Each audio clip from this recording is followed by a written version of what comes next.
Hello. I am here on YouTube Live, I think. I'm sorry, I'm a minute late to my own thing. It took me a while to figure out how to make it go live. This is the first time I've done a YouTube Live. So my name is Dan Gemeinhart. Thanks for tuning in, I guess would be the term. We're going to be talking about the remarkable journey of Coyote Sunrise. And yeah, this first time trying this. I tried to practice last night on YouTube Live, and so I had my wife on her laptop, I was on mine, and I went live just to see how it would look. But then I get this little indicator, and like all these people were tuning in. The message just seen I'd gone live, and I was like in my pajamas, and so I had to turn it off real quick because it felt kind of weird. So this is like the first time I've ever really used it, but it looks like it's working. So yeah, I certainly hope so. Now, we will be talking about the remarkable journey of Coyote Sunrise, and I'm going to be taking questions. I'll talk about that in a minute. There will be spoilers, I'm assuming, depending on the questions. So the assumption was kind of that folks would have read the book, so we can kind of talk about it. So if you haven't finished it and you don't want spoilers, I guess I would tune out maybe. But that's that. And now, as far as questions, it's not ideal. I had to kind of go with YouTube Live because I looked at other options that for various reasons didn't look like the best options for doing this. But YouTube Live, if it's a video that kids will be watching, then you can't have chat and you can't have comments for like safety reasons, which is super smart and that's great. Not great for discussion. And so there's no way for me to see what you're saying. I really wanted like see faces and hear voices, but there's no good way to do that, I've found, or at least that I could find. So if you have a question you want to ask me about Coyote Sunrise, the way to ask me would be through another format. So I've got my phone here, and if you send a question to me via Twitter, I'll be trying to check from time to time. You probably, if you're a kid, probably have to have a parent or a teacher account, right? Or if you send it through Instagram, I'll try to do that through like a DM, and I'll try to pop back and forth and see questions as they come in. And also via Facebook. Now, Facebook is my least, I'm terrible at Facebook. I loathe Facebook. I find the interface really not intuitive, but I've got it open in another tab and I think I can go back and forth. Hopefully you can still see me. And so I can see questions. Okay. Oh, I see a question on Facebook there. I can do this. Perfect. And actually that question from, maybe I shouldn't say names. I see your question there. That was the first question I was going to talk about in my intro. So that's perfect. Now I'm back here. Yep. Still going. Excellent. So yeah, either Facebook or Instagram or Twitter. If you send questions, I'll get to as many as I can. I don't know how long this is going to take. Again, we're kind of just trying this all out kind of together. Okay. So real quick, I thought I'd show you where I am because this is like my office. This is where I do my writing these days. We moved here in July, so I didn't write Coyote here, but my current book that I'm working on, I'm writing here. And so this is a little guest room in our house. And so I've got a desk here you can't really see. Up here is my work in progress. I've got my scenes all charted out there. I don't normally do that. It's something new I tried, and I've been really liking it. And it's really helping me organize the work and figure out the flow and the rhythm and see where things are going. So I think I'm going to keep doing that. And let's see here. What have I got? It's messy right now because we're all at home. I've got 3 daughters and a wife who's a teacher. And so we're all home because school's closed here. Here's my, I got a bunch of my books. There they are. And the foreign editions are kind of up there. They're kind of fun to see the other languages. And then out here, we live outside of town, and so we got a couple acres orchard and then right to the wilderness. So if you ever follow me like on Instagram and stuff and see my running pictures, I just kind of run out the back door or front door up into the hills. So it's a pretty spot, and that's pretty much it. I mean, then it's just bric-a-brac. So this is my office where I get my writing done. And yeah, so there you go. Now, the question I saw on Facebook was also the first thing I was going to talk about. I've got my little notes here because I'm not used to speaking live like this, was what was the inspiration for the story? And I was going to open with that anyway, so it's kind of perfect. So the inspiration for the remarkable journey of Coyote Sunrise really all came out of a terrible daydream that I had one day. So the family in this book, I'm just going to assume you've all read it, it's a dad and a mom and 3 daughters, right? Living in a small town in Washington State. And the family is basically based on my family. We're all still alive, thank goodness. But it's me and my wife and our 3 daughters living in a small town in Washington State. And one night, I don't know, 5 years ago, I was home alone with my middle daughter. The wife and the other 2 were out like running errands, and I had this horrible daydream. What would happen to me and my daughter if something happened to them on the way home and they never made it home? What would that do to us? How would we survive that? How would we stay together as a family? How would we move forward into a future after suffering a loss like that? And I thought, oh, well, we couldn't live in this house, this town with all these memories. So we'd have to leave, but there's nowhere else that I think I want to move to. So maybe we would travel around for a while. And the whole idea of this heartbroken girl and her dad living on an old bus, driving around the country, running away from their heartbreak came out of that daydream. And in fact, when I wrote the rough draft, I wanted to keep myself in that place of truth, even though it's not true. And so I kept it autobiographical. Like the mom and the dad in the story were me and my wife's names. And the three girls in the story were my three daughters' names. And all the places and memories that Coyote talks about were real things my family's done. And I wrote it, and it was really hard because it's like a book about sad things. And I had my wife read the rough draft, and she goes, oh, I love it. It's great. But you have to change all those names and everything. This is just a story about our family dying, which I thought was a fair point. And so I went back and changed all the names and made it, completely fictional. But it came from a true place, and it felt true when I wrote it. And I did keep one name the same. At the end, you find out Coyote's real name, and that name in the book actually is my middle daughter's real name, because she said, wait, you can keep my name because I'm the one that lives, right? And my wife agreed. And so at the end, that Coyote's name, that actually is my middle daughter's name. So it's a fictional story, but it came from kind of a real place. And it all came out of a daydream, and then me kind of playing with that daydream and asking questions and trying to make a story out of it. Okay, so that's my background. Now I'm going to check my formats. This is so kind of a clumsy way to do it. Let me see if there's any questions on Twitter that I can head back to. Oh, I've got some notifications. Are there questions? I don't see any. Oh, yes, there's a question. Okay. Oh, there's loads of questions. Okay. Excellent. Let's see here. Oh, so again, I probably won't say names. Somebody said, why Butte, Montana? Big Pork Chop John's fan. So that she's supposedly heading to Butte for this pork chop sandwich. And that was, a lot of writing is solving problems and trying to figure out, how can I make this work? Like, I know some big picture stuff, but how can I make all the details work? And even where she started in Naples, Florida, that was like my fifth try, because I knew I wanted this story to last 3 or 4 days. And the first few places I started, I should start here, I should start there, weren't long enough. When I did a Google Maps search, it was like a 20-hour drive. It wouldn't make sense to have that last 3 or 4 days.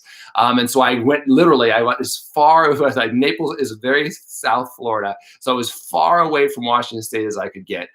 So that was just me solving a problem. But to the question, why Butte? So I needed Coyote to be able to come up with a reason to trick Rodeo into heading back most of the way there. And there's different things she could have done. And, a lot of writing is having an idea and trying it out and decide if you like it. And a lot of times I'll try an idea and say, nope, I don't like that. And I'll delete that chapter or whatever. So this one I thought, well, what if it's like a food thing? I like food. Road food is kind of a fun thing. What if there's some favorite thing that they love up here in this neck of the woods that could kind of work? And I did a little research. I didn't want it to be right where the story ends, because that would be a little too easy for Coyote. So I just wanted her to get most of the way there. And so I was like, famous Northwest foods or whatever. And I looked on different websites about great places to eat when you're on the road. And I found out about Pork Chop John's, which is a real place in Butte, Montana. And I used to live in Montana when I was a kid, in Billings. So I've got kind of a connection to Coyote, to Montana. My mom's side of the family is all from Montana, from Anaconda, which also is a little scene in the story. And so I said, well, this looks good. It looks like something Rodeo and Coyote would enjoy, right? It kind of fits their vibe, this kind of random pork chop sandwich. It gets us most of the way there on the right highway and everything, more or less.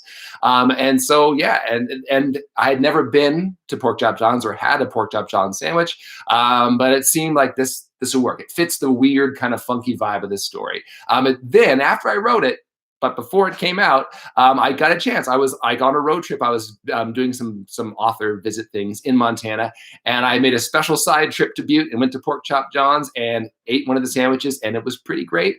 So it was fairly random. I did not have a connection at the time, but that's where it came from. Okay, I'm going to try to be democratic here and switch among formats. So I'm going to check Instagram and see if anyone sent me. I'm really, really bad at technology and stuff. Well, I'm medium bad. I see there's a message. Okay. Oh, unrelated. Another different message. Okay, so I don't think I have any messages on Instagram, which is perfectly fine. Um, Double check. Oh no, there's one. But what gave you the idea to write this book? Check. Did it.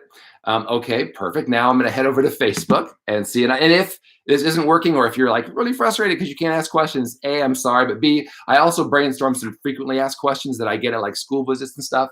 So if we run out of questions before we run out of time, I can also do that. So here I go to Facebook. Oh, okay. Aha. Oh, there's a fun question from an awesome person. Why did you name the dad Rodeo? Very, here I'm back. Very good question. And you know, character names are interesting, and you think like, who cares what the character's name is? Just give them a name and move on.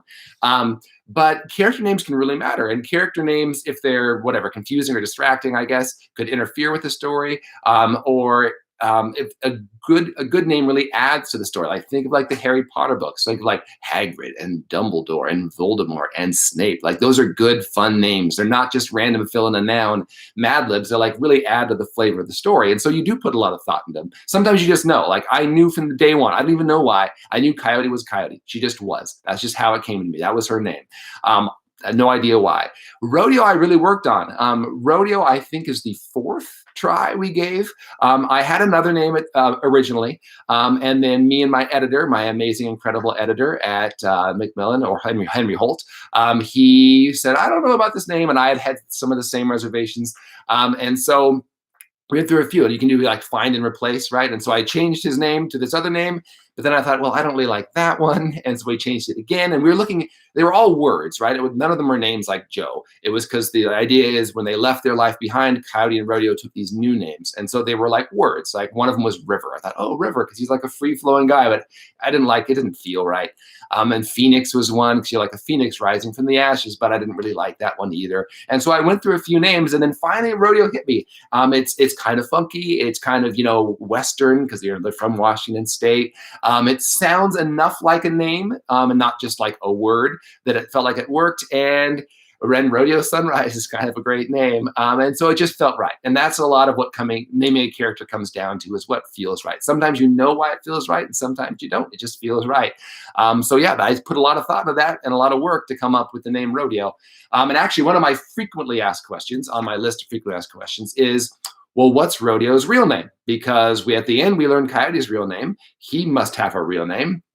And I don't really have an answer to that, because I didn't put it in the book, so I didn't have to really think about that or decide that. And I kind of think that if the only real answers for a fictional story are in the book, I can't say, well, it's not in the book, but the true answer to this is, because that's kind of silly. It's all fiction. I'm making it up. Anything you would make up would be just as good as anything I would make up, right? And so you can't just, I don't think I can decide the truth unless it's in the book. That being said, I mean, if you go back to what I told you the inspiration for the story is, so the family's basically based on my family. So I suppose that Rodeo's real name would be Dan, because my real name's Dan, and he's kind of playing my role in the story. We're very, very different people in almost every way, but that would be the kind of the idea. Okay, so that was a Facebook question. Let me go back and see. Oh, I got more. This is totally working out. Okay, someone else says, we discussed your book and book. Oh, love the 3 questions. Do you also have real give me once upon a times? Coyote and Rodeo have this thing, give me a once upon a time. And that's something that just popped into my head. As I was writing this story, like it seemed like a cool, kind of poetic, kind of sweet, kind of fun thing for them to do. So that's not based on anything me and my family do. We do make up stories, and we're kind of a creative family. We do stuff like that, but we don't actually say, give me a once upon a time. So that is not something we do. Now, the 3 questions that Rodeo and Coyote ask prospective fellow travelers before getting on Jaeger. And I should have put that in my frequently asked questions. What are my 3 favorites? So my favorite sandwich, I got to give Coyote my favorite sandwich. My favorite sandwich is a BLT. It's just a perfect sandwich. I love basically every sandwich in the world. I'm a big eater and a big sandwich guy, but BLTs is my favorite. Favorite book, I cannot do. I'd make every character in my book answer that question, but I cannot do it, because no surprise, I'm a huge reader. I read constantly. And I don't have 1 favorite book or 10 favorite books or 100 favorite books. I have like 300 favorite books. Well, one of my favorites, obviously, is The One and Only Ivan, because I gave Coyote that one, right? But there's lots of other books that are my favorites. Seriously, dozens and dozens and dozens of books are my favorites. And my favorite place, I would probably have to say, There's a place here in Washington State called the Enchantments, which is this place you can backpack up to. It's like a long, hard backpack up into the mountains, and it's these lots of like dozens of these little lakes, which is connected by streams and waterfalls, way up like above the tree line. And there's like mountain goats that are completely tamed that like walk through your camp. It's like this magical place, and it's fragile, and so you have to like apply for a permit, and you have to just hope you get a permit. It's like a lottery kind of. So it's been a few years since I've gone because I haven't gotten the permit. But for a while there, I was going every year. I've gone backpacking up there probably 6 times. It's just a beautiful, beautiful place, the Enchantments. So those are my answers to the 3 questions.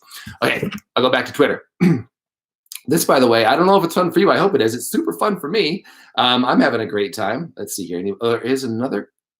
Oh, here's one from Instagram. Awesomely. Oh, what's your favorite sandwich? Sweet. There you go. BLT. BLT is one of my, it's my favorite, but I'm a sandwich lover of all kinds of sandwiches. Okay, back to Facebook. Like a DJ. Okay. Why did you write about Gladys bucking a police officer? You know, so a lot of things you make sure. I don't know if you can see me when I'm in another tab. A lot of things you do as a writer are very specific. I did this because I wanted to show this. I did this because whatever. And sometimes it's not. It's like there's no like, why did you do that? I don't know. Like, because. Why is the character's eyes blue instead of green? Just because I picked blue. And so some things just kind of happen as you're telling a story. You have to put in details. You have to put in events, and they don't always have this big significant reason behind them. So that last scene is very important, right? When she gets to the park, it's the climax, emotional and physical, everything. Why bucking the police officer? You know, I just had, so I put, you know, you set the scene and you put all these people in this scene and animals. And then you kind of, at least I'm not a big planner. I step back and kind of see what happens. Like I've given them personalities, I've given them motivations, and then I put them together. And then a lot of it feels like watching. And so I said, okay, I know what she's trying to do. And I know what other people like the construction workers, they're probably going to try to stop her because that's what they would do. The police officer was trying to get her. She was a child who was driving a runaway bus. He's going to try to get her. What do we know about Gladys? She's a loyal goat. And Coyote's already bonded with her. And so that was just, I had all these characters and I was kind of watching them move and see what they would do. What would they say? And that kind of happened. I tried it out. And again, a lot of my writing is deleting. I throw away more stuff than I keep.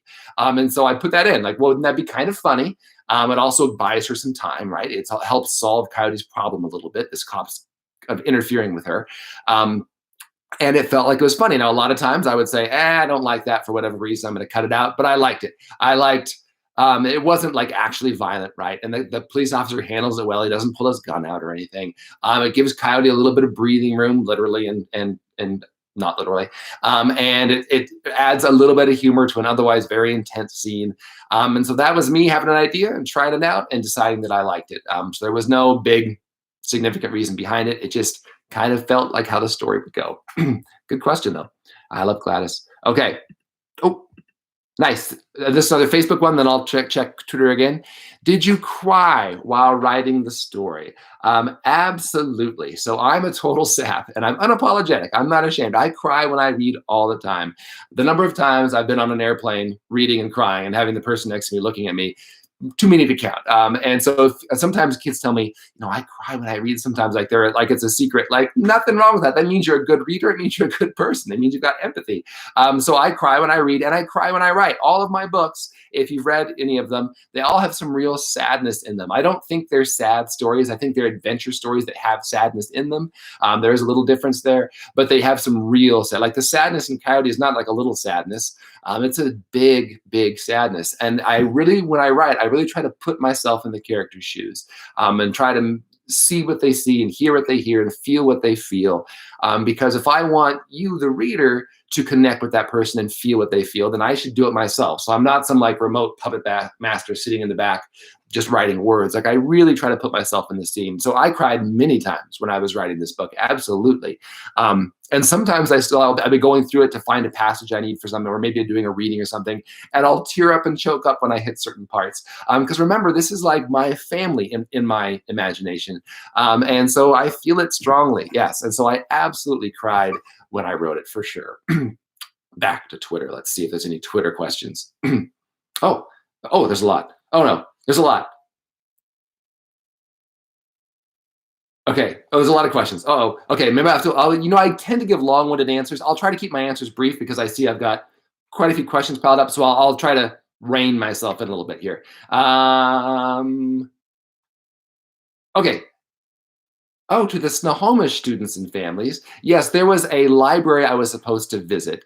Um, 2 weeks ago, in Snohomish, which is here in Washington. And of course, like so many things, that got canceled because of all the reason we're doing this YouTube live because of all these shutdowns. Actually, I think I'm supposed to be in Ohio right now. I've all of my March and April. I had a ton of trips, all of which got canceled because of this stuff, obviously. So Snohomish folks, there was like a family book club. We were going to do an evening event, and we had to cancel it like 3 days before because it was right when everything started happening. So yes, shout out to you guys. I hope I can make it back there maybe in the fall or something. But the question was, tell us about your next book. So the book that I kind of showed you up here, this is not exactly an outline, but it's some scenes that I've got kind of charted out there. I'm kind of funny about talking about my works in progress, not because I want to keep it a secret or because I think someone's going to steal my idea, nothing like that, but just because I have found that when the idea is just in my head, and just between me and the paper, me and the computer, that it feels alive. I can move things around. I can change things. Like it feels really free. When I tell other people, even just like my wife, it's like the concrete sets, and I find it really hard. It becomes less of a living thing in my head, and more just some words on paper. And so I'm really funny about talking about. I try not to talk about it too much, just because I'm trying to keep that whatever the word is, to keep it alive in my head. And so I will not tell you too much about it. Thanks for your interest. I will tell you that it's another middle grade novel. It is contemporary realistic. I mean, it's contemporary. It's set like in the 1940s, but the historical part's not a part of the story. That's just kind of the feel I was going for. And in the most basic nutshell in the world, this is the most basic nutshell. It's about a group of kids who the people in their life who should be taken aren't. And so they kind of band together to take care of each other.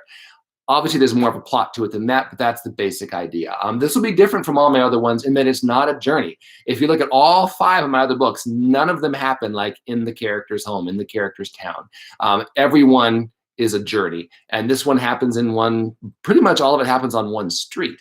There's a couple little departures, but it's within 5 miles the whole story, and so that's very different. And it's been a different feel because all my other books I'm writing, like where are we going next? Where's the next scene going to be? Because they're all these journey stories, and so this has felt very different. Like we're in this one place, we're really living there for the story.